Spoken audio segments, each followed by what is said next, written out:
就成個 develop 咗出嚟啦，跟住就多咗好多唔同類型嘅學生啦。咁因為可能我哋時間上係比較 flexible 啲，咁所以就小朋友又有啊，大人又有啊，老人家一 group 人過嚟上堂都有嘅。咁同埋我哋有好多唔同類型嘅慈善機構合作啦。咁慈善機構合作嘅話，就會有一啲我哋同一啲 NGO 啊，咁可能佢哋就會 spend 佢哋一個 Saturday afternoon 就係有啲老人家或者係有一啲disable 嘅小朋友啊，或者係成人，咁佢哋都會過嚟我哋呢度上堂啦。咁跟住就開咗 showroom 啦。咁 showroom 呢一度其實 really 係 for 我哋啲香港 artist 寄賣啦，喺呢度啦。咁同埋我哋有啲景德鎮 artist 嘅嗰邊嘅寄賣啦。同埋我哋做好多啲訂單啊，例如話餐廳啊、酒店啊呢一類型嘅，咁就俾佢哋睇啲 clay sample 同埋啲 glaze sample 嘅。咁所以其實我哋個 studio 從嗰個除咗教班之外咧，我哋都係好 support 同埋好想 group 多啲做呢一行業嘅 local artist 啦，去俾佢有好多唔同類型嘅 opportunities，例如話 exhibition 啦、寄賣啦，跟住可能會俾一啲比較平租少少嘅studio space 啦，地去俾佢嘗試去喺呢一個行業入邊去創業咯，係啦。咁呢個係我哋景德鎮嘅嗰個 studio 啦。咁景德鎮嘅呢一個地方點解當初會係咧？就係因為我以前仲讀緊大學嘅嗰陣時咧，我有好多 summer intern 咧喺英國嗰陣時咧，就係咁啱同景德鎮嘅嗰個陶瓷大學係有 connections 嘅。咁所以我一到 summer time year 1 year 2 year 3嗰陣時，一到 summer time 咧就會去景德鎮嘅嗰度去做 internship 啦。咁就其實個 internship 咧係好 benefit 我嘅。咁所以 hence 點解我哋今次會想做即係再做一internship 嘅呢啲機會啦，因為你會學到好多唔同類型嘅嘢咯。咁嗰陣時我喺景德鎮做 internship 咧，就係工廠入邊。跟住就因為嗰個地方好污糟啦，咁我就着住對拖鞋，咁啊要爬上個山上面啦，跟住去探嗰啲泥落嚟嘅，跟住就帶去工廠入邊，跟住就去練泥。咁所以就由泥到拉杯啊，或者所有洗啲 tools 啊、洗機器啊，乜嘢都要做㗎啦。咁但係嗰段時期雖然係真係好辛苦嘅，尤其是成個工廠得我一個女仔啦，咁隔離嗰啲全部都係50幾歲、60幾歲嘅阿叔啦咁樣。咁但係你會好understand 佢成個 industry， 佢成個工業嘅陶藝係點樣地去進行㗎啦。咁你都係一個好 hands on 嘅一個 experience 嚟嘅。咁所以點解我哋好希望可以有多啲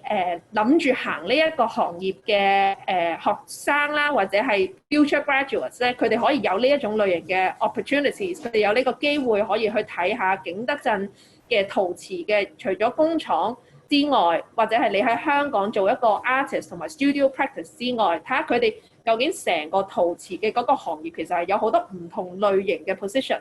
你係可以 go towards into， 例如話 ceramics design 啦，跟住你亦都可以做一個 technician 啦，你亦都可以做 tutor 啦，你亦都可以做好多唔同類型嘅 even though administration 都係可以 ceramics very base 嘅 administration 都得嘅。咁所以就今次嘅呢一個PowerPoint 啦，就可以俾大家睇到，其實係有好多唔同行業嘅唔係 sorry 係同一個行業，但係有好多唔同類型嘅 position 嘅一種 internship 嘅一個 planning 啦，係啦。好，咁跟住落嚟咧，我希望可以 present 到條片俾大家睇，希望我個網絡夠快。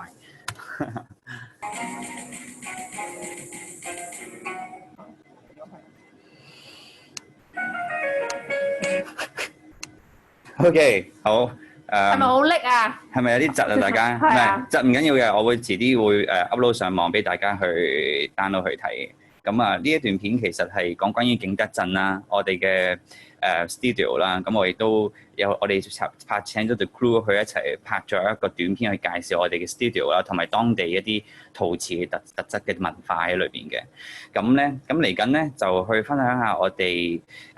做陶瓷，仲有一樣嘢就係我哋會 display 我哋嘅 work， 或者我哋會去搞一啲嘅 exhibitions。咁我哋童謠咧其實都喺創立咗5年裏邊咧，都搞過起碼都有5個以上嘅，每年都起碼有一個嘅 exhibition 我哋搞，無論我哋自己學生嘅 student show 啦，甚至我哋同其他嘅單位合作都有嘅。咁啊，而家係時間去俾 Amber 講下嗰陣時經歷過啲乜嘢有趣嘅事啦。咁你而家睇緊呢個 slide 係 Asia Contemporary Art Show，which is 係我啱啱創業嘅第2年就去參加啦。咁嗰陣時同期有幾個 artist 嘅，咁就唔係全 ceramics 嘅。其實呢個 show 入邊係有一啲畫同埋有一啲 ceramics 啦。咁就包括咗喺陶藝界十分之出名嘅 Takashi Yasuda 啦。咁佢咧就嗰陣時係因為我哋因為見得就好細，咁點解我話我好想多啲人可以接觸到景德鎮，尤其是係我哋啲 young graduates 嘅同埋 students 嘅嗰啲，就係因為佢成條景德鎮嘅呢一個村啦，咁你當佢好似一個港島區咁樣啦，但係佢成個港島區咧都係做同一個行業咯。咁同埋你係 within 嗰啲，因為佢成個 city 佢係做同一個行業，所以啲人係好 chill 嘅。你會可能係你今日就同呢個大師喺度食緊飯，跟住第二日你就已經去可能同個大師一齊去做嘢啊！佢係一個好ceramics 好 rich experience 嘅一個 creative 嘅一個地方。咁所以點解當初我可以喺我第2年創業就請到 Takashi 嘅原因，就係因為我喺景德鎮我個 studio 對面就係佢屋企啦。咁所以會有好多呢啲唔同類型嘅偶遇同埋 interlink， 同埋佢哋係好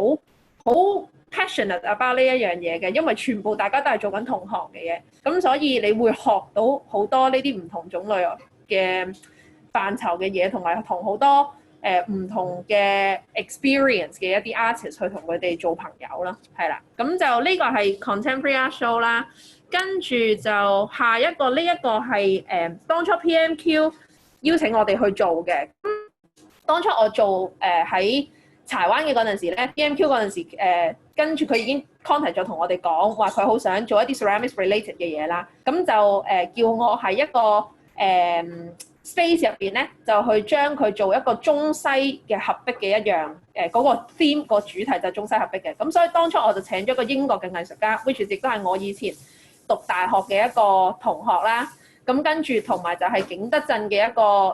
local 嘅藝術家，咁就佢哋兩個就 combine 咗一齊之後咧，就搞咗一個 exhibition。咁但係所有嘅 work 咧都係喺景德鎮嗰邊去創造嘅。咁就佢都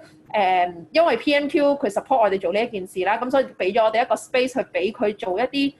workshop 咯。咁成個主題咧就係圍繞住呢一個瓷嘅景德鎮嘅瓷啦，咁就個 porcelain 嘅一個主題地去做嘅，咁就係好 interesting 嘅，因為係一個世界兩個極端嘅地方嘅人，但係大家係用同一個 material， 跟住就產生咗一個新嘅 project 出嚟咯，係啦。咁跟住呢個係一個香港 New Ceramics 啦，咁其實就係一啲 gather 咗一啲香港 local 嘅 ceramics 啦，跟住嗰陣時我哋當初係搬咗喺東街嗰個 pop-up store 嘅嗰陣時咧，就去做咗一個咁樣嘅 exhibition，咁就其實呢個應該係咯，呢個係我第3年創業嘅嗰陣時開始嘅，我嗰陣時就開始慢慢去 get in touch with 一啲香港 local 嘅陶藝家啦。跟住同佢哋有多啲交流，有多啲傾偈啊！咁我哋都係 keep 住之後嗰幾年都大家一直 work 㗎咯。即係我哋希望我哋可以做到嘅就係當景德鎮嗰邊又好，或者係 through 英國嘅嗰邊嘅 connections 都好，當佢哋想了解多啲關於香港ceramics 嘅呢啲，我哋都會將我哋身邊嘅所有嘅同行嘅人都推出去，令到佢更加有一啲 opportunity 係大家幫到大家嘅一個exposure 咁樣咯，係啊。呢個係喺新加坡啦，咁新加坡嘅呢個 Art of Living，咁佢都係幾個香港嘅 local artist 啦，跟住有Norway 嘅 artist 啦，同埋英國同埋景德鎮嘅 artist 都係一啲我哋個成個 circle 都係每一次我哋搞 exhibition 咧，一有人揾到我哋主辦單位揾到我哋咧，我哋都會喺個 group 嗰度問呢啲 artist 就話啊，你有冇興趣參加？咁如果一啲香港 local 嗰啲 artist 有興趣參加，咁我哋就會幫佢 organize 晒所有嘢咯，係啦。好，呢個可以 skip 咗佢就得。OK，係啦，咁就跟住仲有啲乜嘢啊？呢個係 yes，呢個咧係上年我哋去咗英國啦。咁如果你有 follow 我哋 IG 啊或者 Facebook 嘅嗰邊嘅話咧，就會睇到我哋去咗英國 I think was like 10 days wasn't it？係10日啦。咁我哋就係做咗好多唔同類型嘅 lecture 嘅。咁亦都有去到聖馬丁啦 ，Central Saint Martin 啦，同埋有去到我以前間大學啦喺 Cardiff 嘅。咁佢成個 trip 咧，其實就係將全部世界各地做 artist and residency 嘅呢啲計劃嘅人鋪晒一齊啦，跟住就同佢哋簽好多唔同類型嘅 exchange 嘅一啲 program。咁本身呢一個 plan 咧係今年2020年就要實行㗎啦。咁亦都其實係有好多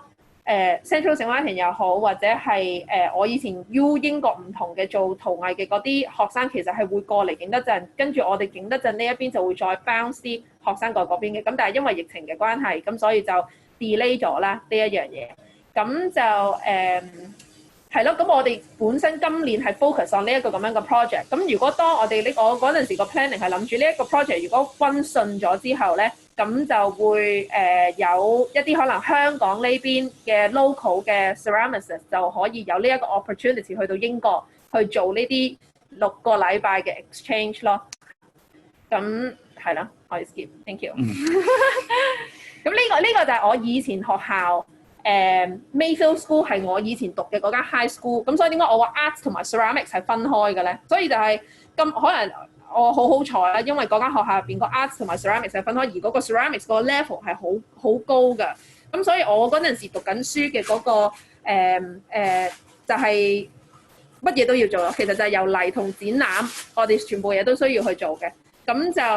actually 我哋而家呢一個 studio 咧，我哋教嘅嗰啲學生都係咁樣嘅，由泥到展覽做 student show 啦，佢成個嗰個 process 應該係點樣去做咧？無論你頂石膏帽又好啊，或者你自己整個帽啊，或者係你用唔同類型嘅 materials 啊，咁我哋都會用呢一種類型嘅教學咯，係啦。咁呢一個就係我哋去到 St. Martins 嗰陣時，就同佢哋講一個關於 scholarship 嘅 program 嘅。咁就希望佢哋畢咗業之後咧，同學仔咧都就比較高分嗰啲咧，就可以過嚟景德鎮嗰度，咁就可以開始生產佢哋自己嘅 work。咁都 unfortunately 因為呢個 coronavirus 咧，就令到今年做唔到啦，可能要等到下一年先有啦。咁呢個咧，其實我哋去英國成個 trip 咧，我哋都係嘗試去 related 去翻我哋嘅景德鎮嘅 studio 嘅。咁呢度就有多啲相啦。咁同埋我哋今次嘅 internship 裏邊嘅 program 咧，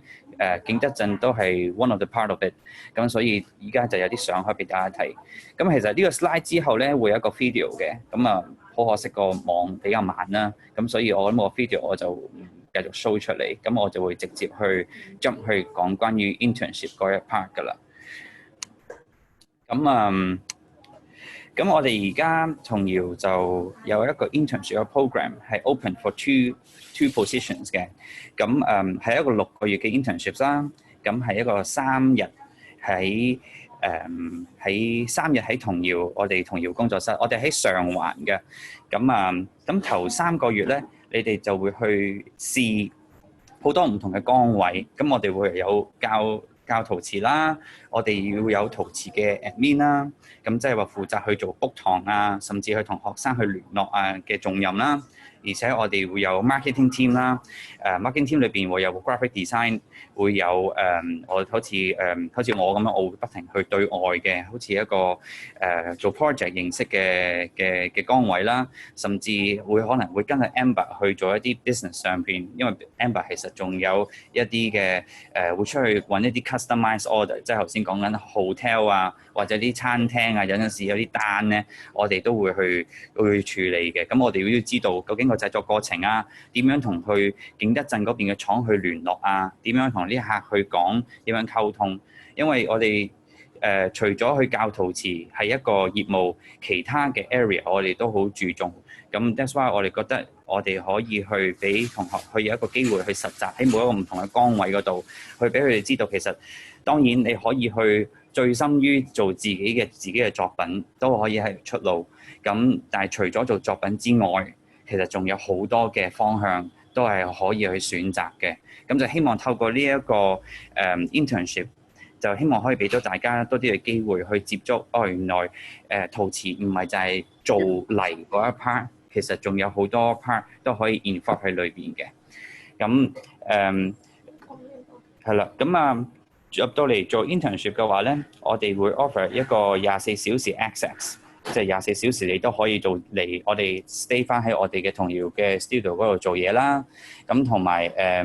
6個月嘅 internship 喺第7個月咧，你 complete 咗6個月之後，第7個月咧，我哋會俾一個 free trip 俾你去景德鎮嗰度去做嘢。咁我哋就會包你食，包你交通，包埋你嘅 studio space 同埋住宿食嘢，好好食嘅啲嘢食。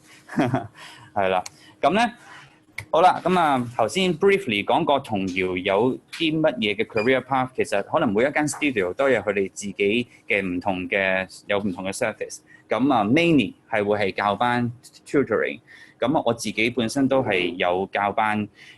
不過而家就做多啲 back office 嘅 work 啦。咁啊有 tutoring 啦，有 workshop 嘅 administrations。咁啊點樣買泥啊？啲泥係咪喺香港度買啊？點樣去佛山啊、潮州啊，定係去景德鎮度買啊？咁呢啲就係一個 skills 嚟嘅，因為你要識得同佢哋溝通，預嗰個 delivery 嘅時間。studio assistant technician， 我哋要識得搞泥啦，我哋識得溝泥 recycle 啲泥啊。唔係就係用完就劈咗就算啦。marketing 啦，我哋點樣去睇下我哋同一個行業裏邊大家做緊啲乜嘢啊？並唔係用一個比較嘅心去做咯，係點樣去一齊去做好呢件事嗰個方向去做。Graphic design 不能夠缺少嘅其中一樣嘢嚟嘅，無論用相片去表達又好，特登去做一個 event 做個 graphic 都好，咁其實 graphic design 都係 part of 一個 company， 係一個 essential 嘅其中一樣嘢。Product specialist 我哋賣件上邊我哋需要一啲擁有陶瓷知識嘅人先至可以 explain 到嗰件貨品係啲乜嘢。例如我攞住個柴燒嘅杯，其實貿貿然一個唔識陶瓷嘅人係未必識欣賞柴燒㗎。咁所以我哋有啲作品喺柴燒喺我哋嘅 showroom 咧，有陣時有啲無論咩人入到嚟，咁得意嘅，點解呢個色好似灰灰地咁樣嘅咁啡？咁我哋要解釋俾佢聽點解呢個嘢係會咁啊，解釋嗰個 process 俾佢聽啊。咁當好多欣賞陶瓷嘅人聽完呢一個故事柴燒係點形成之後，都會覺得哇好 amazing。咁我覺得識陶瓷同埋讀過陶瓷嘅就係有一個使命去話俾人聽 what is real in ceramics 咯。咁啊，除咗之外 design production， 咁啊，正如我哋話齋，我哋會去接一啲嘅 customize order 啦。咁唔多唔少有陣時，我哋係啲客人想我哋去幫佢哋 design 一啲 product 嘅時候，我哋會喺香港呢邊做 design， 或者景德鎮做 design， 然後我哋就可以用景德鎮嘅資源，或者我哋香港呢一邊嘅 studio space 去做 production 啦。咁當然景德鎮嘅 production， 我哋仲有一個 educational trip。咁我哋呢個係我哋每年都會搞嘅，不過今年就搞唔到啦，因為個肺炎啦。咁我哋就會有啲遊學團啦，去上去景德鎮嗰度，可能去玩柴燒啊、玩烙燒啊，甚至去認識下當地嗰啲泥啊、嗰啲廠啊，點樣燒嗰啲 tiles 啊，等等等等等。咁 last but not least 就係 ceramic business 啦。咁how to run a business。How to set up 一個 workshop 係 sustainable 嘅，係 work 嘅，係 happy 嘅，係有 balance 嘅 income 嘅。點樣去做到咧？咁我相信呢個就係 Amber 嘅強項啦。好，咁嚟緊落嚟咧，就係有一個 timetable 啦，去話大概話俾你聽，頭嗰3個月咧，就係你咩都去試晒嘅。咁啊，我 briefly 去分開一啲月份係5個星期、3個星期。咁啊，呢個就係頭嗰3個月嘅 schedule 啦。咁啊，2個 internship 就會 start off， 一邊就 start off from studio， 另外一邊咧係會 start off from back office。咁佢哋一路就慢慢咁樣 exchange 過嚟嘅。咁所以呢個表咧就 kind of 話俾你聽。我哋 weekdays 會返2日啦，然後 weekend 咧 Sunday 或 Saturday 咧就會返1日去做teacher assistants 或者係 studio 嘅 technician 咁樣。咁而後嗰3個月咧，當你玩過晒、試過晒每個唔同嘅 path 啦，你就可以話俾我哋聽，你可以揀2個 path， 就話俾我聽，有啲乜嘢你係想做嘅。其實你想做好多嘢都得㗎，你想揀多過2個都冇問題嘅。咁就好似我而家肉色嗰個地方，就話俾你聽有好多嘢其實都可以俾你揀。咁你俾你試過，你試過唔同嘅 area， 你呢個俾你體驗完之後，你想喺邊個位再深入啲去做嘅時候，咁呢一個就係一個位可以俾你揀，究竟自己去想再 explore 喺邊一個範疇去裏邊。咁 after 第4、第5、第6個月之後咧，就係去景德鎮啦。咁去景德鎮就係一個4個星期嘅一個 trip 啦。咁我哋會包你嘅 daily meals 啦，早午晚啦。我哋會請你試下搭下高鐵啦。如果大家未試過搭嘅話，咁亦都我哋個 studio 咧其實係有3層嘅。咁條片係會有，不過遲啲再 show 俾大家睇。咁樓下嗰層係一個 workshop 啦，然後2樓、3樓咧就係可以住嘅。咁景德鎮我哋喺山堡，咁係一望出去咧就係山水畫咁樣嘅，係好 relax、好舒服嘅地方嚟嘅。咁within 景德鎮嘅嗰一個月入邊咧，就係 internship 嘅嗰一 part 咧，就會可以有呢一個 opportunity 去跟我哋景德鎮嘅嗰一條 team 哋去睇工廠啦，跟住可能接一啲訂單啊，或者係做一啲 studio 上面會做到嘅嘢。咁但係因為佢嗰個 space 係開放式俾你哋用嘅，咁所以其實你哋都可以自己去攞嚟去做創作咯。咁所以你就當佢係一半一半咯，即係好似一半。就係一個 work experience 啦，咁跟住就夜晚黑嗰段時期啊，或者係 weekend 嘅嗰段時期嘅話咧，咁你就可以自己喺個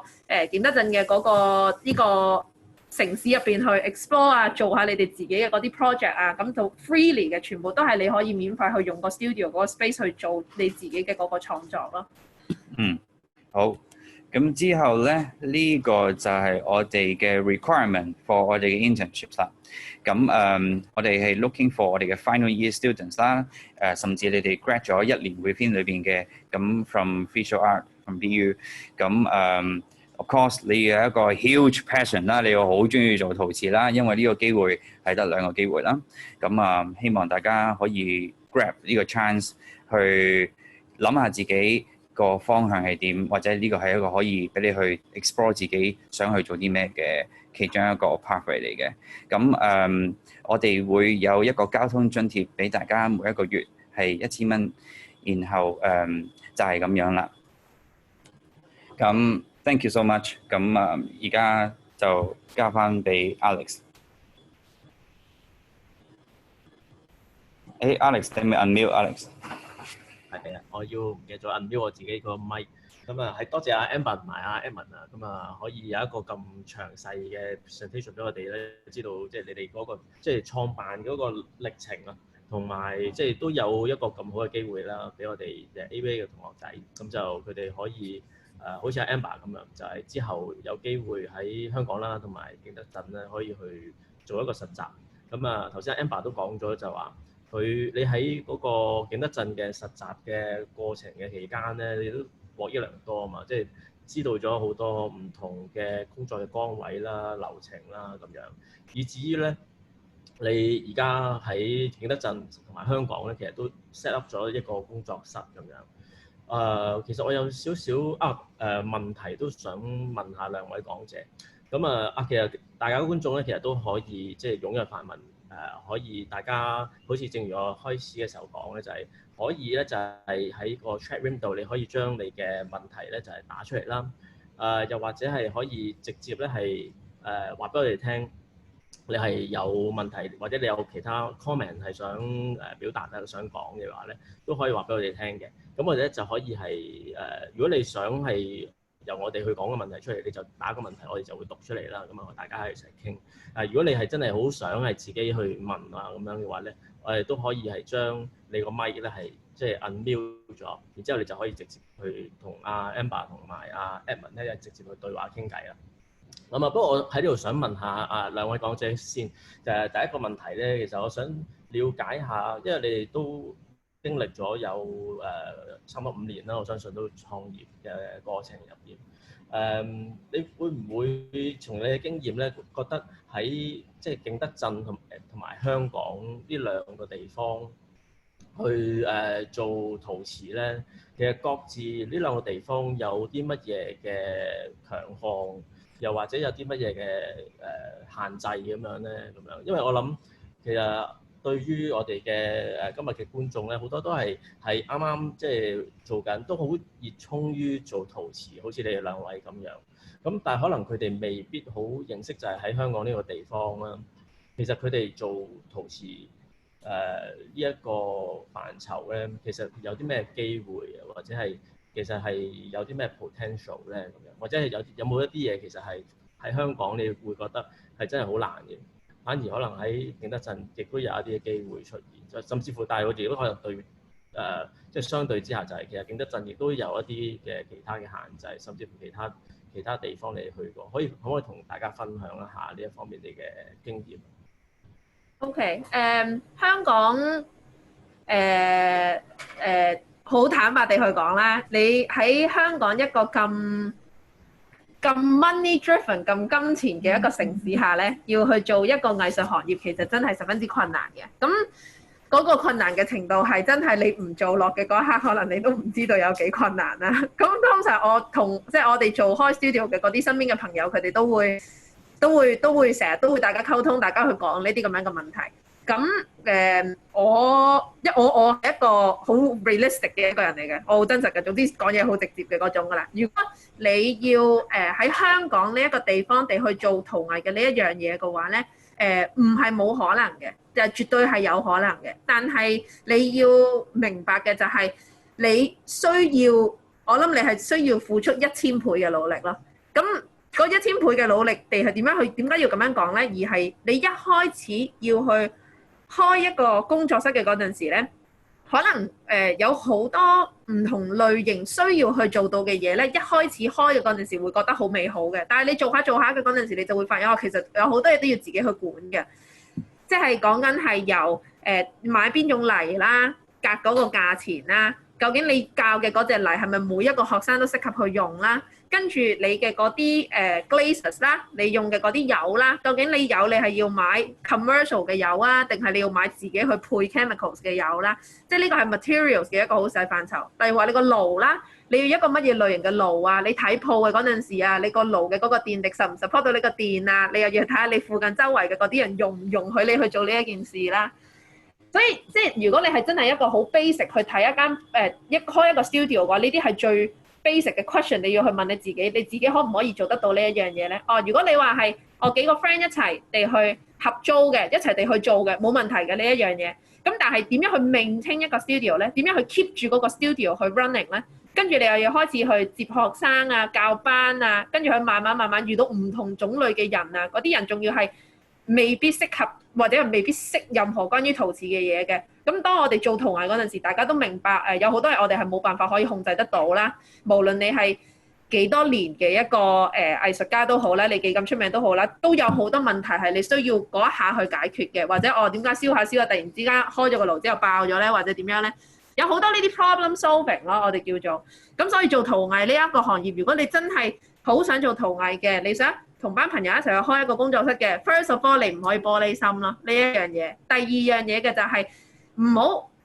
千祈唔可以 expect 就話我覺得我要去做到一個咁樣嘅 level， 或者我一定要去做到一個我可以係一個藝術家，跟住又可以做教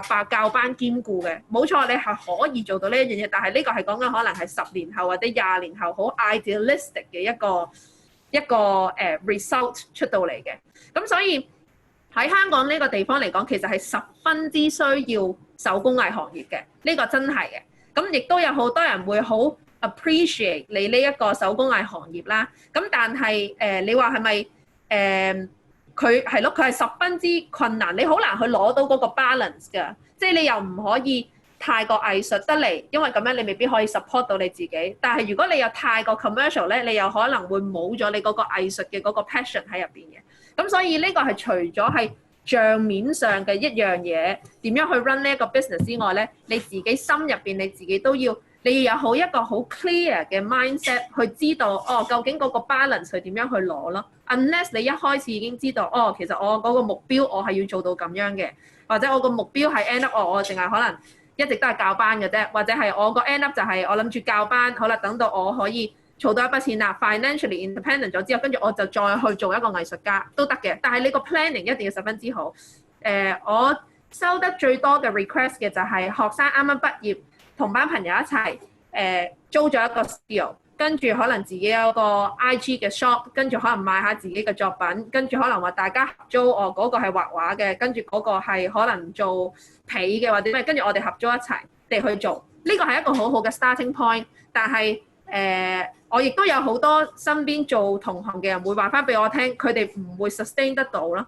因為其實佢係要開一個 business，尤其是係做 art，尤其是係ceramics 係一個十分之貴嘅一個行業啦。Really 你要買咁多 machine 啊，你又要個爐啊，又要成日都要做 fixing 啊，即係你係到我嗰陣時係而家唔同啦，因為我而家有一條 team，大家都係好 passionate about 呢一樣嘢，所以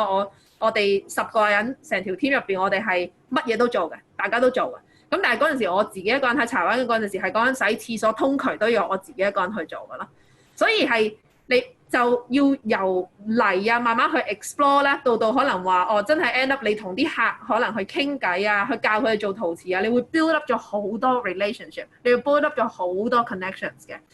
咁所以就係咯，即係呢個 first of all 係香港你會睇到嘅一啲面臨嘅一啲問題啦。if 如果你真係想行呢一個行業㗎啦，咁 obviously 佢嘅 good side 係乜嘢咧？個 good side 嘅就係佢 first of all 佢係一個好冷門嘅一個行業啦。咁所以你話嗰個 opportunities 嚟講，其實係有好多嘅。咁同埋就可能會有一個 misunderstanding，就成日都會話哦，可能我讀完呢一個行業出到嚟之後，我就除咗教班或者自己去開一個 studio 去做一啲自己中意做嘅嘢之外咧，咁可能我就要揾一個 full time job。有好多人都係咁樣噶，佢揾咗個 full time job 啦，佢 support 到佢呢一個興趣啦，跟住佢先會去做咯。但其實我哋就係想話俾你聽，其實唔需要真係做到呢一樣嘢嘅，但係 obviously 你要好 passionate about 你呢一個行業啦。咁但係其實你就可以做陶瓷設計啦，跟住你亦都可以專門去做一啲陶瓷銷售嘅行業啦，跟住你亦都可以去做 technician 啊、教班啊，跟住可能 start 一個 business 啊，即係好多唔同類型嘅陶瓷嘅範疇嘅嘢，或者你去到一啲工廠入邊去專門做一啲 ceramics 嘅 consultants 啊，其實都有嘅。所以其實如果真係想去行呢一個陶瓷嘅行業嘅話嘅同學仔咧，我完全唔介意你 direct message 或者我俾我電話 number， 你打電話俾我都 OK 嘅。即係你有啲乜嘢問題，你有咩諗法，你可以同我傾，我都會好無保留地去話俾你聽。因為其實呢個行業真係好困難，但係好值得㗎，係真係好值得。咁所以就如果你係有呢一個夢想，你有呢個 passion 嘅話，係我好support 去做呢一件咁樣嘅事啦。咁 whereas back to 你個 question 話，如果你景德鎮嗰邊有啲咩好處咧？就因為景德鎮幾千年都係做緊同一個行業啦，咁所以你會見到好多唔同 experience 類型嘅人咯。嗱，你有工廠式嘅人又有啦，大師級嘅人又有啦，教授啦、先生啦，你有好多認識到好多唔同類型呢啲咁樣嘅人，亦都我哋嘅工作室住附近全部都係呢啲咁樣嘅人嚟。咁所以對你自己嘅一個self development 嚟講咧，係一個好好嘅一個機會啦。咁但係景德鎮嘅嗰個downside係啲乜嘢咧？就係因為佢所有嘢都係好 open 嘅。咁所以如果你真係話我想做創作啊，或者係我想做一啲關於我設計上面嘅嘢咧，咁可能就佢係一個好好嘅生產嘅地方。而佢亦都係一個好好去學點樣去生產自己產品嘅地方。但係你話佢係咪一個好好適合去做藝術家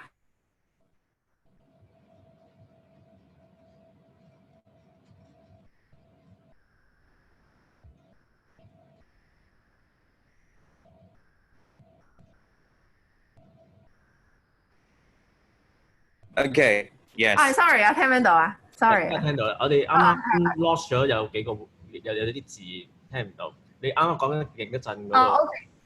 係啦，即係如果你喺景德鎮嘅嗰邊咧，你係做一個生產嘅地方係十分之好嘅，因為佢嗰度所有嘅你要嘅泥啊、materials 啊、技術上嘅嘢，佢全部都有咯。但係如果你真係要去玩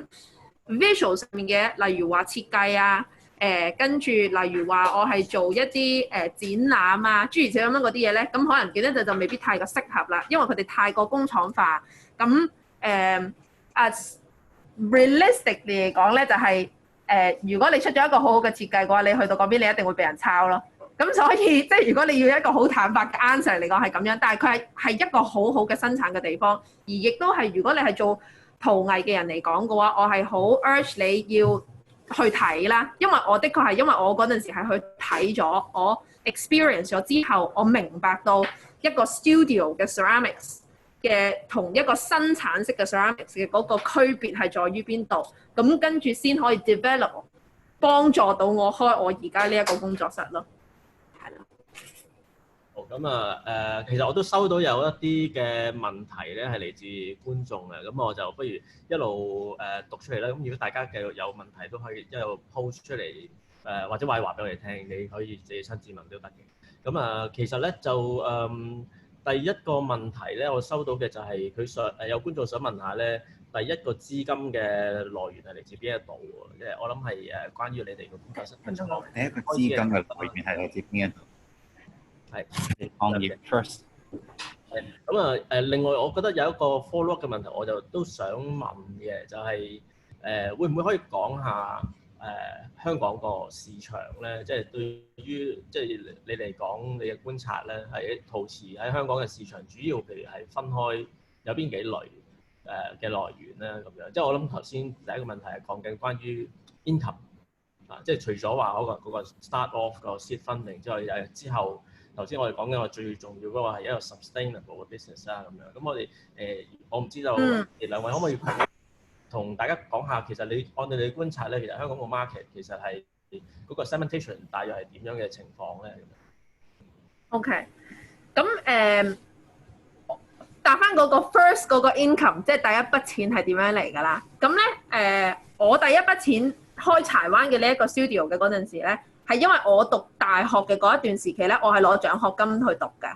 咁我去攞獎學金去讀，咁嗰一筆錢我就一直都 keep 住咗喺嗰度嘅。咁我當初咧，即係如果係真係要 run 啲 numbers 嘅話咧，我當初租嘅嗰個地方咧喺柴灣咧就大概900零尺左右啦。咁佢就係1萬零蚊嘅左右。咁工廠大廈啊嘛。咁點解當初有冇工廠大廈平啦？咁工廠大廈又夠大啦，咁佢又 support 到我個電啦。咁我嗰陣時所有嘅機器咧，全部都係買二手嘅。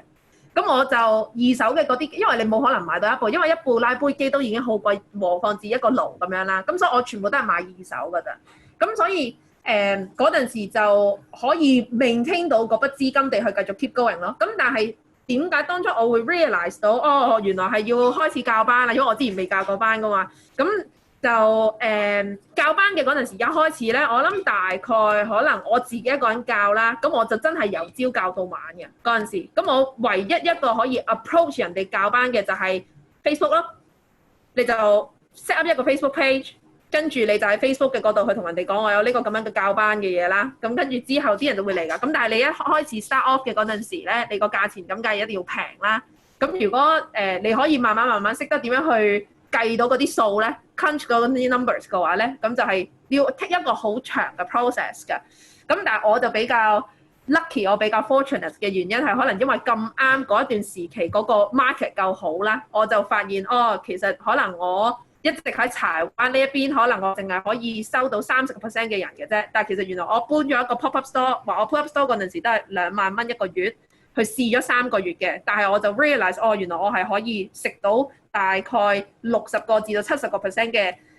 類型嘅學生啦。咁所以之後先慢慢咁樣去 maintain 咯。咁同埋途中有 funding 㗎，其實有好多 funding 可以去攞㗎。你同啲 charity 合作多咗之後咧，跟住啲 charity 就會話俾你聽好多唔同類型嘅嗰啲 funding 會 support 你呢啲咁樣嘅嘢㗎咯。咁所以 related to 呢啲咁樣嘅嘢，你哋可以 message 咗問我㗎，冇問題。咁 back to 你嗰個 question 就係話香港呢一個 market 啦，香港呢一個 market 咧，其實佢係一個好現實嘅 market 嚟嘅。如果係即係要咁講嘅話，咁但係你話呢一個 market 佢係咪冇辦法去好似我哋呢一種類型嘅人生存咧？唔係嘅，其實係有一個好大嘅 market 去俾我哋呢一種類型嘅生存嘅啫。但係你要識得點樣去不斷地進步咯。人要不斷地進步，人要不斷地去睇住就話例如話我教緊而家嘅呢一個班嘅，跟住我要出多啲唔同種類型嘅班嘅，跟住可能話你教佢嘅嗰陣時啊，你要講多啲唔同類型嘅 history 上面嘅嘢啊 ，theory 上面嘅嘢啊，或者係1對1教學啊，或者 group workshop 都會有嘅。跟住你就要 open to 好多唔同類型嘅學生啦。成年人又有啦，或者係放咗工過嚟玩嘅 de-stress 又有啦，跟住小朋友都會有啦，親子班都會有嘅，所以其實佢嗰個 market 係十分之大嘅，因為呢一樣嘢都係一個比較冷門，而同埋做陶藝嘅呢一樣嘢咧，有好多人佢未必話係佢真係好中意做陶藝，到佢要去做呢一個行業，只不過係因為香港係一個好翻緊嘅一個城市。對好多人嚟講，佢就係想喺呢一度靜靜地一個晏晝，跟住去有一個位置地去做一啲自己中意做嘅嘢。咁只要你識得去摸索到呢啲咁樣嘅人咧，其實香港個 market 係十分之大，但係你需要有好多時間地去做呢一類型嘅 research 咯。由你入啲乜嘢嚟到睇啲乜嘢鋪，同你身邊有咩鄰居，同埋你嘅 target audience 係有啲乜嘢，諸如此類呢啲咁樣嘅，你全部都要 make sure 你要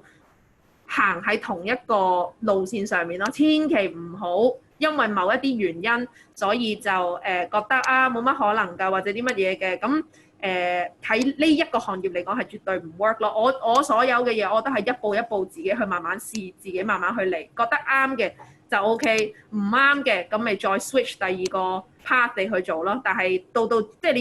你要唔好唔記得你當初 set up 嘅嗰個 reason 係點解咯。咁所以香港個 market 係 definitely 有嘅，係啊，但係你就一定要有好堅定嘅 perseverance 嘅呢一個 mindset。你先可以喺香港生存得到咯。如果你做呢一個行業嘅話，係啦。OK， 好，我哋有冇新嘅問題？有幾多問題嘅？咁其實有一個同學咧，佢想問下就係，即係喺藝術啊同埋商業咧點樣可以共存？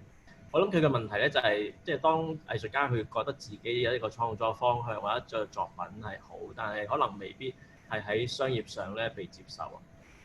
嘅時候，即係可能譬如有個老闆唔中意啦咁樣，咁係你哋係點樣平衡兩者咧？即係喺嗰個創作上邊同埋實質上邊嘅一個需要，即係喺嗰個譬如喺嗰個即係市場上邊嘅接受程度啊等等，呢兩樣嘢喺個係點樣去 manage 咧？咁樣我覺得呢一個問題，我每一日都問緊我自己㗎。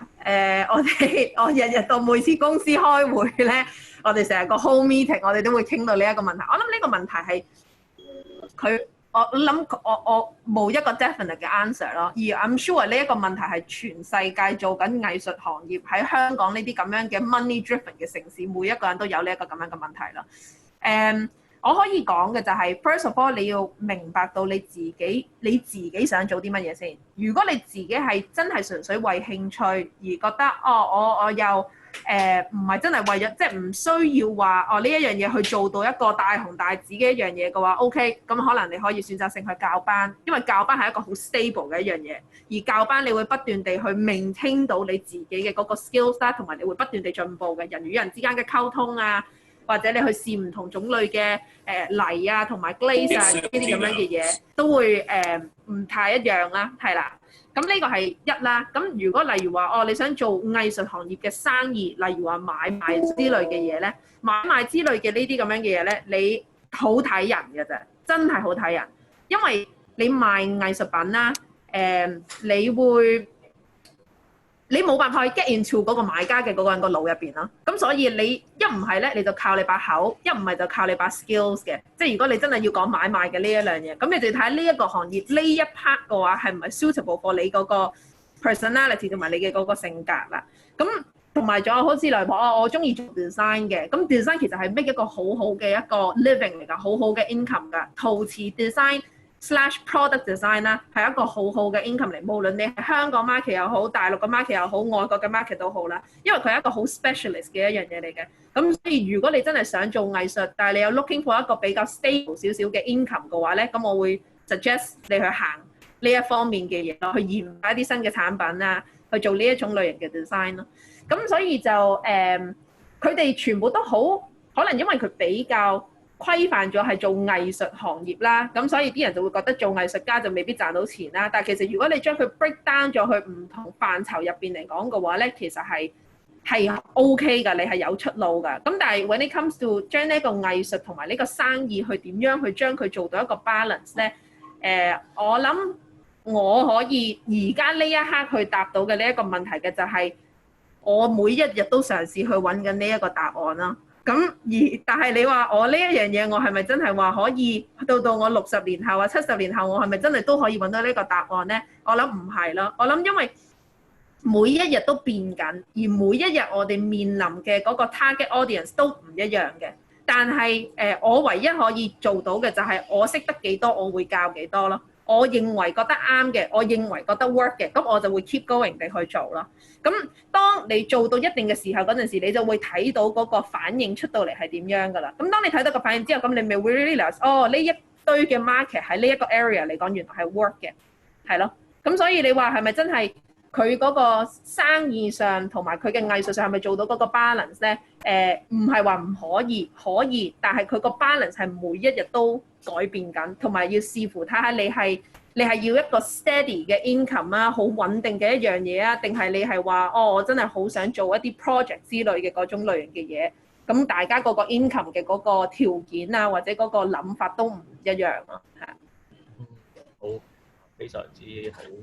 好多經驗嘅分享。有一個同學咧，佢想問，我諗都係主要問阿 Amber，你喺創業嘅前期咧，你用咗幾多時間去做籌備啊？用咗幾多時間去籌備你嘅業務咧？即係創業嘅時候，咁同埋即係你落嘅最有邊個地方、邊個 area 咧？你係落嘅功夫係最多咯。佢想知道係有冇即係有邊啲咩特別需要注意嘅一啲嘅範疇係需要即係特別去注意嘅。同埋佢都想問係咪真係一定要有一個 business plan 咧咁樣？我好坦白講咧，我當初開始嘅嗰陣時咧，嗱有好多人，我身邊即係好似我呢啲咁樣慢慢出嚟創業嘅嗰啲人啦，可能佢哋做嘅嗰啲產品唔太一樣啦，咁佢哋當初就話咧，一個 business plan 咧應該點樣都要起碼有1年至到2年嘅 preparation， 第3年就去實行㗎啦。我就絕對冇嘅，我就絕對係，我諗我 plan 咗，我諗我係 year 2嘅嗰陣時一直都，因為我唔係有任何嘅 business model 或者嗰個 planning 地去做啲乜嘢，而係我係做到係因為我當初去租呢一個 space 嘅嗰陣時，我係諗住我自己去做創作㗎嘛，咁我自己去做創作嘅嗰陣時就已經唔會話有啲乜嘢類型嘅 business model，而係我自己做完嗰啲嘢之後，跟住我自己攞去出去賣。咁但係因為 balance 個 income，所以我先不得已要去教班咁解啫。咁就但係咁如果你話係教班呢一個 studio 嘅 business model 做咗幾耐咧？我諗做咗三年啦，我諗都有3年嘅時間，不斷地去摸索啦 ，material 上面嘅摸索啦，你嘅教學嘅嗰個課堂嘅嗰個 skills 嘅摸索啦，跟住你教嘅嗰啲人係邊一區啦，跟住你究竟教嘅嗰啲嘢嘅嗰陣時，究竟as far as this sound，究竟隔離嘅嗰啲 competitor 隔離同行係咪又係同你教緊同一樣嘢咧？即係呢啲類型係要不斷每一日地去反省咯，每一日地去講咯。咁所以我嘅 business plan 咧，我係行幾步諗一諗，行幾步諗一諗。咁但係好多人都唔係咁樣去做嘢嘅，我只不過我自己係一個咁樣嘅人啫。咁但係我會 really suggest，如果你真係想做呢一個行業嘅人咧，你一定要曾經有做過 work experience 啦，或者你一定要喺某一個工作室啊，或者係某一個工廠嗰度一定要做過實習。點解我會出呢一個 internship 嘅呢一個 plan 咧？嘅原因就係因為我好彩當初我可以有呢一個internship 喺景德鎮嘅一個工廠式地去做啦，但係我係完全冇任何嗰個 studio 嘅一個 internship 嘅一個 plan 嘅。咁所以點解我想出呢一個 plan 嘅原因就係因為我好想俾人哋去明白到 run 一個 studio 係點樣地去 run。你有咗呢一個 experience 之後咧，係慳翻你好多時間，亦都慳翻你好多錢嘅。咁所以我哋呢一個 plan 咧，我哋係特登將佢 tailor make 咗去佢唔同種類，你可以學唔同類型嘅範疇嘅嘢，跟住你先再去揀你想做邊一個範疇。咁所以我當初如果我覺得我可以行到呢一步，我有一個咁樣嘅 studio 嘅 internship 嘅話，我諗我唔需要行咁多冤枉路咯。咁所以就但係唔代表話你上咗呢一個 internship 之後咧，你就即刻可以開一個 studio 啦。Of course not，咁梗係唔可以啦。但係你起碼你會 understanding 知道 number 上面錢要有幾多啦，你準備你嗰個心，你嗰個準備嘅嗰個情況，嗰個 step 究竟有幾多啦，跟住同埋你仲要考慮好多唔同類型嘅嘢啦。咁所以就有個 business model 咁梗係好啦。但係我當初嘅話，我係邊做邊學，邊做邊學咯，係咯。係啊，我相信而家即係社會個環境咧，即係面臨嘅挑戰係越嚟越多啦，同埋變得更加快。我諗一個計劃咧，其實都好多時候要一路轉變啊，先至適應得到，即係唔係話可以即係將佢擺咗落去寫低咗做一個計劃書，然之後就可以即係按部就班咁就一定可以成功。我諗Amber 講咗一樣都幾重要嘅嘢，就係點樣可以即係隨住個環境轉變啦。我諗第一樣嘢，咁但係先決嘅條件咧就係要即係喺嗰個行內嘅知識都好充足，即係除咗要有熱情之外，就係唔同嘅崗位都有一個好 holistic 嘅一個 understanding， 即係成個 business 係應該點 run， 唔同嘅崗位可以點樣運作配合咁等等。咁所以我諗呢一個係一個好重要嘅一個點啦。我諗同埋喺呢一個範疇咧，我估係咪Amber你係咪喺呢個範疇喺你讀書嘅時候咧都比較少接觸到，即係真係喺出嚟有機會去做，真係有工作實質上去做 internship 實質工作經驗上面先至可以攞到呢樣嘢為主。我覺得你喺我自己個人意見啦，就係我讀緊大學嘅嗰陣時咧，我係學緊點樣去有一個 self discipline 去話俾我自己聽，我究竟係咪想做呢一個行業，同埋我大個之後想做啲乜嘢。我覺得呢個係我讀緊大學嘅嗰陣時，我最 get 到嘅一樣嘢咯。並唔係話我學嘅嗰個 skills 有幾好啊，或者係我之後我要運用呢一個 skills 之後去做啲乜嘢，而係我可以慢慢去 understand 我自己as一個學生，我自己想要啲乜嘢咯。咁當我踏入咗社會之後咧，或者我嗰陣時有 work experience 咧，work experience 或者 internship 去話俾你聽咧，就係當你有呢一個咁樣嘅 mindset 去 understand 你自己嗰陣時，你就要去嘗試踏出呢一步，地去試下究竟呢一個嘢係咪適唔適合你自己。咁我覺得呢個就係 internship 最重要嘅嗰個 point。咁當你知道呢件事適合你自己嗰陣時咧，你就要慢慢地去諗啦。哦，咁我適合我自己喎。咁我嗰個 financial 個 background 點樣嚟咧？我要做到一個乜嘢類型嘅 target 咧？我究竟要點解要去做呢一件事咧？我諗呢個係最大嘅問題咯。有好多人都會忘記咗話點解我要去做，就係不斷盲目地去做。有好多人都話呢個淨係我自己識嘅嘢，咁所以我想做呢一樣嘢。或者係我覺得我想要做藝術家呢一樣嘢嘅，因為我可能好中意佢個 lifestyle 或者乜嘢。但係你要 question 你自己就係點解你要去做啊？咁一定會有個原因噶嘛。你要 list 收曬你啲 pros and cons 咯，跟住你先可以。當你 list 收咗你自己啲 pros and cons 嗰陣時，當你自己同你自己有呢啲 conversation 嗰陣時咧，你就會更加去了解到你自己究竟係咪想做呢一個行業啦。咁同埋我覺得由喺香港嚟講嘅話咧，我好明白係一件十分之困難嘅一樣嘢嚟嘅，但係其實係可以做到呢一樣嘢咯。當你例如話我好想做呢一個行業嘅，跟住當我 question 咗我自己之後，我 realize 其實我係想做到咁多年之後，跟住可能我出去外國再讀嘅，或者我出去外國再做 internship 嘅，咁你咪去揾一啲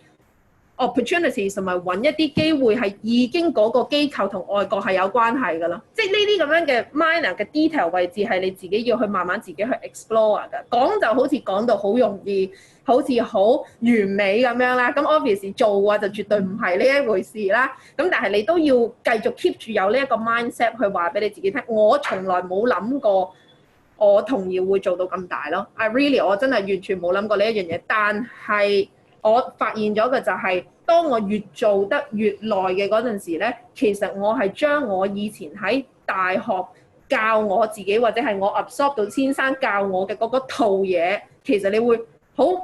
無之間地去將佢套現翻出嚟嘅，真係會嘅。即係以前可能話俾阿 Simon 你去做嘅，跟住你就要去寫 dissertation 嘅，或者叫寫呢啲 report 嘅，做 sketchbook 嘅嗰陣時，你梗係會覺得哎呀好辛苦啊，唔想做或者啲乜嘢啦。但係其實當你做緊呢一個 studio 嗰陣時咧，其實所有嘅嘢都係一樣嘅啫。我去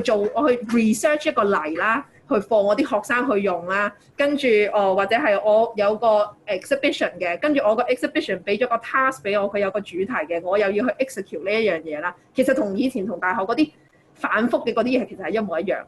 咁所以就我覺得有 internship 嘅呢一樣嘢嘅話，就係更加令到你明白究竟呢一個行業適唔適合你咯。係啦，咁我哋就係希望我哋可以 provide 到呢個咁樣嘅一個 platform，去俾啲學生去嘗試，同埋我哋點解今次呢一個 internship 會同出面嗰啲 internship 有少少唔一樣，就係你出去做 internship 嘅話 ，first of all 你唔會去同個 director 去傾偈啦，呢個係一啦。第二，你個 director 你唔會去跟住佢啦，除非你去做 PA 啦。咁但係我就希望我可以幫到呢啲學生，我可以毫無保留地去話俾佢聽，係真係個現實世界就係咁樣㗎啦。但係唔代表你一定要淨係得 A 同 B 選擇咯。其實有好多 CBD，仲有好多其他，但係你要有呢一個心態，你去明白，你係 prepare for 呢一樣嘢咯。係，我覺得呢個都好 inspiring。因為其實喺大學啊或者喺學院入邊去做藝術，同埋當出咗去社會之後啦，即係當藝術係要成為即係你嘅 bread and butter 咧，其實係好唔同。咁我諗唔係一定所有人咧都適合嘅，即係亦都唔一定所有人都要行呢條路，就係要成為一個商業啦，或者係用一個成為自己即係一個揾食嘅一個途徑，佢亦都可以繼續做藝術，或者係有其他方向可以成為自己一個副業，或者係有好多人係一邊教，亦都係一邊 keep 住一個興趣、一個 passion 去繼續自己做創作，咁或者係有一個其他嘅工作去做咁樣。咁不過我諗亦都可以係選擇係點樣去將呢樣嘢變成一門專業咧？覺得我諗呢個就係我諗阿 Amber 佢分享嘅就係其實係好需要有一啲唔同嘅特質嘅，即係你要知道咧，就係你自己其實係唔係有擁有呢啲特質啦，同埋好多時候都要付出啊！即係聽到阿 Amber 都付出咗好多嘅努力啊咁樣。咁我想問下童謠咧嗰個未來嘅發展嘅方向咧，其實將來會係點嘅咧？因為我頭先因為聽你哋嘅分享咧，好似都好順暢，即係由你哋開始嘅時候一路嘅發展咧，似乎都好順暢，一路行嘅時候咧都各樣嘢都好似好順利。咁嚟緊個方向其實會唔會係 keep 住好似而家咁咧？點解話其實你哋其實係想像緊一啲其他方向，我哋未必有依家知道嘅咧咁樣。譬如喺5年、10年後，你覺得童謠會係一個點樣嘅一個工作坊？呢5年入邊啦，睇落去好似好順暢啦，但係其實咧就絕對唔係嘅。我諗應該 depends 咯，嗰個程度係你自己想去到邊咯。我哋5年內嘅嗰個 plan 咧，就係之前講話英國嘅嗰一個 plan，咁但係因為 postpone 咗啦 ，OK。咁但係我哋係希望例如話嚟緊呢一年咧，我哋係好希望可以做到一啲係可以group 埋一啲做陶瓷嘅人、喜愛陶瓷嘅人嘅 local 嘅 studio 又好啦，或者 local 嘅 ceramicist 啦，去做一啲show 或者做一啲 festival 嘅。咁我哋係好希望可以做到呢一樣嘢嘅嗰陣時，就俾出面嘅人、出面嘅 public 更加去明白，做陶藝係咁樣嘅，原來香港有咁多人做陶藝嘅。我覺得呢個亦都係一個大家好成日都會 miss 咗嘅一樣嘢。咁好明白嘅，因為香港人實在太忙啦。咁我好明白。咁但係就想俾多啲呢啲類型嘅 exposure 去俾佢哋咯。咁同埋我哋係好想公平競爭嘅情況下地去做呢一件咁樣嘅事啦。咁可能話如果我哋真係到年尾係真係成立咗呢一個咁樣嘅 festival 咧，咁到時就可能會有一啲市集嘅形式啊，或者有一啲 artist 嘅 demonstration 啊，同埋可能夜晚黑我哋會做一啲柴燒同埋樂燒類型嘅表演啦。咁呢一樣嘢就係我哋而家 in planning 希望去做嘅一樣嘢嚟嘅。咁我就希望呢一樣嘢可以每年都 run 到啦，可以做到 group 到呢個咁樣嘅，好似一個 destination 啦，即係好似日本你有嗰啲乜乜陶藝節啊、乜乜陶藝節咁樣嗰啲，咁我都希望香港可以做到一個咁樣嘅嘢，因為其實香港做陶藝嘅人其實有好多㗎，但係佢哋就成日都匿埋喺啲某個地方啊，或者係你揾唔到佢啊，其實有好多，只不過冇呢一個平台可以 group 埋大家一齊。咁但係 obviously 有好多人都中意比較躲避嘅比較咁樣嘅一個性格都會有嘅，咁obviously我哋 respect 呢啲咁樣嘅 studio 啦。咁但係我希望俾後生啲嘅嗰一輩啊，或者我哋而家仲奮鬥緊嘅人去睇到，其實我哋係有咁多人係大家行緊同一條路嘅。我覺得呢個係最 main 嘅嗰個點解我哋想做呢一樣嘢啦。咁同埋就我哋希望可以將我哋嘅呢一個童謠嘅所有嘅嗰啲 workshop 可以再 improve 啦。我哋不斷喺度諗緊點樣去 improve 嘅。我哋起碼我諗每個月啦，我諗我哋一個月入邊無數個會啦，我哋都係日日都喺度開會，日日都開會。咁但係開會嘅原因係因為我哋好想俾啲 members 或者俾啲學生去更加接觸到唔同類型嘅嘢咯。咁所以我哋會定期性入好多唔同類型嘅泥，即係好似我哋有景德鎮泥，咁我哋都有幾種啦。跟住可能話我哋會有一啲紫砂泥啊，跟住可能會有一啲專門做佛山啊、潮州呢啲。咁我會經常跑呢啲唔同類型嘅地方去做呢啲 research 嘅。咁呢一方面嘅我哋都會有。咁我諗會喺5年內我哋會嘗試去 maintain 大家呢一樣嘢，但係我就會希望將我哋個 studio 再高多一個 level，咁當佢再高多一個 level 就真係可能未必話去到一個真係好專嚟話好似 academy 呢啲咁樣嘅形式，但係我希望啲人嚟到我哋呢一度之後，除咗 internship 嘅 program 大家可以去做啦，我係希望可以做一啲 free 嘅 lecture 啊，或者 free 嘅一啲 workshop 去教一啲對陶藝有興趣嘅人，去話俾佢聽，你呢一個 ceramics business model 應該點樣地去做啦。咁我呢個係我自己想去開嘅一個 workshop 嚟嘅。咁我哋係 open to 去每一個月地去開一個咁樣嘅 gatherings 啊，諸如此類嘅嘢咯。咁所以呢個係5年內我哋會 maintain 咗呢一個 plan 先咯。咁但係就可能話英國嘅嗰邊啊，或者係我哋之後景德鎮嗰邊咧，我哋就會想多啲唔同類型嘅學生可以 bounce between 英國啦，英國啲人又可以過嚟啦，跟住又去景德鎮啦，景德鎮啲人又可以過嚟啦，一個咁樣嘅 connections 嘅一個exchange program 咯，係啦，大概咁樣。嗯，非常之有趣，我諗我都好期待呢個 festival 嘅嚟緊，即係係啊，我都想啊，係啊。我哋都希望可以同你哋繼續合作到，即係如果係真係有呢件事嘅話咧，我諗相信對我哋嘅同學又或者係畢業生嚟講咧，都係一件好事，因為真係可以俾到佢哋第一就係佢哋有 exposure 嘅機會，可以即係將自己嘅創作介紹俾人識啦。同埋我頭先聽你講嘅時候，都的確係咧喺唔淨止係陶瓷界，可能特別即係陶瓷界係更加啦。就係我諗喺其他嘅媒介咧都係有陣時。藝術家都係好個別嘅去做創作，似乎亦都有一啲會嘅，有一啲協會可能係會拉埋佢哋係組織一齊，但係似乎咧都係好似一個溝咗咁樣啦，就係唔係好對外咧，譬如一般嘅觀眾或者一般嘅大眾咧，其實又未必好能夠認識佢哋。似乎咧喺香港咧，的確係有一個平台咧嘅需求啊，即係我諗呢個平台係可以成為一個聯繫點。頭先好似阿 Amber 所講，就係唔淨止係聯繫香港一啲做創作嘅創作人，亦都係將佢帶出去俾更加多人認識，變成一種即係我諗係文化嘅氣氛，有一種風氣咁樣。如果係枕住即係我哋係 regular 咁樣去做嘅時候咧，就可以慢慢即係建立到一個香港嘅即係嘅文化或者一種香港嘅一種特色咁樣。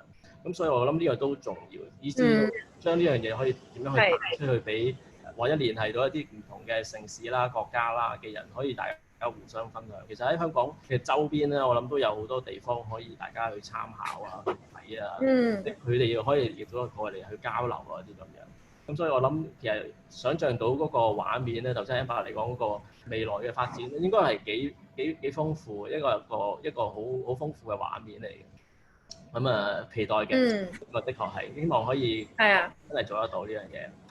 咁啊，同埋我想補充一樣嘢啦，就係我覺得我諗對我自己嚟講啦，最大嘅嗰一樣嘢嘅就係唔好驚蝕底咯。我覺得而家有好多人都會話，哎呀，我咁樣做咪好蝕底，點樣啊，唔好啊，千祈唔好咁諗啊！呢一樣嘢咧係，如果你要數咧，你10隻手指數唔晒，你借埋隔離嗰啲手指你都數唔晒嘅。所以你千祈唔好認為，即係我做嘅嗰啲嘢，我一定要永遠都要由我自己嗰個 benefit 地去行咯。我覺得做生意又好，做藝術都好啦，其實佢哋係好 interlink 嘅，佢哋係好 political 嘅。就只要你唔好怕。2，你千祈唔好覺得蝕底。第3嘅就係你一定要無忘初衷，我覺得如果你有呢3個 point，你可以不斷 remind 到你自己嘅話咧，咁其實有一日你一定會冇問題咯。As bad as 好似講到好 inspirational 啊，好完美咁樣啦，咁但係其實呢個係事實嚟嘅。仲有個好多 inspiration 嘅就係你做多咗嘅 earned experience 係你自己擁有嘅，係啦，冇人可以攞嘅 experience，所以 more you try，more you experience is what you gain for the future。係啦，冇錯。Yes。呢個真係非常之好嘅一個相信係經驗之談，呢個係大家。咁有一個同學咧，我諗我哋有呢度有觀眾咧，好多同學咧係的確係真係諗緊去做一個工作室嘅。咁所以佢嘅問題咧就係喺 partner 之間咧有冇衝突咧？即係以你哋嘅情況就係曾經有冇一啲衝突出現過啦？同埋係點樣去解決？因為我都聽唔少嘅，有好多嘅就係頭先你講話 share studio 又好，或者係一啲 business partner 又好咧，好多時候咧開始嘅時候咧，其實我諗大家好熱衷去想做同一件事，但係喺嗰個過程當中咧，就會發覺大家有唔同嘅諗法啊咁樣。咁出現呢啲衝突嘅時候，你哋有冇試過啊？或點樣解決啊？我鬧到天花龍鳳添，之前嗰啲會係試過，一定會有㗎。你人與人之間，你都會同你阿媽嘈交啦，係咪？一樣㗎，好正常嘅。我覺得呢啲咁樣嘅嘢係，但係我覺得一定有一樣嘢㗎，你要唔好忘記嘅就係個尊重咯。你一定要尊重你哋高調翻兩條 road， 呢個唔緊要嘅，但係你一定要識得尊重翻嗰個行業，你都要尊重翻你自己嘅嗰個個人嘅嗰個意願咯。咁同 partner 嘈交呢啲咧，我同啲客啊，我同啲做生意啊、做 supply 嗰啲，成日都嘈交㗎，成日都乜人都有嘅呢個世界。咁但係你就要唔好忘記嘅就係唔好因為人哋嘅影響而導致你自己偏差咗嗰一條路。我自己成日都會㗎，我會因為可能我同你一個 supplier 嘈完交，但係呢個 supplier 的確係好好嘅喎，跟住我就會覺得哎呀，就唔應該同佢嘈啊，但係我又要受住道氣啊，點樣嗰啲唔好咯，即係唔好咯。如果真係唔 work 就唔 work 㗎啦。OK， 咁所以咁你咪去重新再嚟過都得㗎，冇所謂㗎。你冇嘢 lose 㗎係咪？即係你未到最尾嘅嗰一刻，你都係冇嘢 lose。Obviously 有好多人都會話但係可能我投放咗好多金錢啊，我投放咗好多精神啊，好多呢啲咁樣嘅嘢，我又要同人哋 split 啊，同人哋拆啊，或者啲乜嘢。咁其實任何一段 relationship 都係咁樣㗎啦，係咪？咁你只要識得返，你要明白嘅就係，例如話我今日我同呢一個 partner 嘅，我同佢達到50% 啦，跟住我同佢 split 開咗，嘈完交啦，我50% 都冇過啦。咁但係你要記住喎，你當初你同佢都係0㗎，但係我同佢一齊 build up 到呢個50%，唔代表你唔可以同第二個人去 build up 呢個50% 㗎喎。即係我覺得呢一樣嘢就係需要去 understand 嘅你自己嗰個 ability 喺邊度咯。係啦，要諗清楚嘅呢樣嘢，因為當你一做一個譬如 start up 會有人一定會諗去租一個地方去落腳啦。咁你兩個人一齊去 share 嗰樣嘢，你由一個 share 個 rent、share 個地方，如果一個人想教班，一個人唔想教班咧，你明唔明？即係你用咗個 space，你 equal，同埋你本身係同學仔朋友，你哋如果當你涉及咗金錢嗰個瓜葛嘅時候咧，我覺得你要更加小心去處理。好似 Amber 講，要 respect 咯。有好多嘢都係要經過 mistake 先可以 learn from it 嘅。咁你呢樣嘢係一定要 be careful 咯。即係當你 commit 去我租一個地方，我租1年，你要諗一諗，你可唔可以同佢共享呢個地方1年？甚至可能長啲，大家係咪真係有呢種堅持去走去遠？大家做嘅嘢係咪一樣，定係 completely 唔一樣？其實可能唔一樣會有陣時好過一模一樣添嘅。因為 we own 就係 care 你自己 own 嘅 business， 大家冇衝突啊嘛。咁唔通我係好想教拉杯嘅，我同你一齊去教拉杯啦。咁呢個位就係你哋要去諗一諗。咁當然啦，我哋嘅 suggest 就係。你梗係去人哋啲 studio 學下拜下師，體驗下，睇下人哋點樣 run， 睇下點樣去做先至好，先至再去諗去 set 一個一個自己嘅 studio， 咁我覺得會咁樣會穩陣啲咯。我 suggest 咧，如果真係諗住去 set up 一個 studio 嘅話咧，其實而家香港有好多 pop up store 㗎，簽2個月啊，簽3個月啊咁樣嘅嗰啲嘅。咁我覺得你哋可以嘗試下去做下呢一件事咯，因為當你有金錢上面嘅嗰陣時咧，你就知道究竟呢一個 partner 佢可唔可以同你 work 到啦。咁但係如果例如話我金錢上面我都未必可以完全support 到去開一間 studio 嘅，咁就 suggest 你去做一個 part time tutor 或者一個 full time tutor 啦，因為你一定要揾一間公司係嗰個地方係有幾個 tutor 嘅，咁我同嗰個 tutor 夾嘅嗰個時間都可以話到俾你聽，我自己係咪究竟係一個 team 定係我係一定要 individuals 嘅咧？咁我諗呢一樣嘢都會可以俾到一個 insight 去話俾大家聽，佢究竟適唔適合做呢啲咯。唔好咁計較就 OK 㗎啦，其實係啦，係啊。好，咁我想問下觀眾咧，仲有冇其他嘅問題咧？喺上呢度問下 Amber 同埋 Edmond。咁如果有嘅話咧，呢個時間咧，我見到差唔多啦。咁想留翻一個最後嘅機會俾大家。咁但係如果冇嘅話咧，其實我都仲有一個問題想問下你哋兩位講者，因為你知啦，而家呢個疫症嘅情況啊，都持續咗幾個月啊嘛。咁我想問下咧，就係呢一個疫症對你哋最大嘅影響係咩？頭先有講過就係一啲外國嘅交流啦，譬如同頭先話英國嗰個嘅 exchange 就冇辦法啦，暫時要各自睇下之後點嘅情況咁樣啦。咁喺其他方面咧，會唔會對你哋嘅影響係啲乜嘢咧？咁同埋我哋而家呢個情況就喺香港，似乎疫症都緩和啦。我哋逐步好似都嘗試緊係回復翻即係正常嘅工作同埋正常生活咁樣啦，慢慢咁樣。但係有冇一啲嘢係喺你哋嘅即係商業嘅角度嚟講咧，喺運作嘅角度嚟講咧，係發覺可能係個轉變係 permanent 嘅咧，即係可能係未必可以翻去疫情之前嘅一個狀態。有冇呢啲情況出現？有啊，我哋有好多呢個疫症。其實疫症之前就係反修例，一路以嚟嗰1年接近1年啦，即係9個月嘅時間，其實都 up and down 緊。我哋新年一翻到嚟嗰個本身我 plan 咗一個 marketing plan 去做，都做唔到嘅。我一定要去轉咯。咁轉嘅時候就一定有好多，即係因為有呢件事發生，大家嘅心情都會好擔心，會好 down。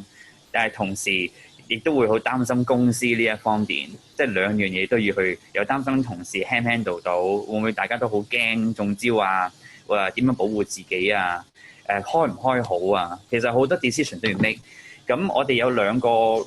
個地方喺香港，一個係我哋展覽室啦 showroom 啦，喺亞班甸街啦，另外一個喺普仁街，this is where 我哋就喺普仁街啦。咁反而咧，我發覺香港人係真係好堅強，唔怕死嘅。嗰陣時有疫症咧，佢哋都係過嚟玩陶瓷嘅，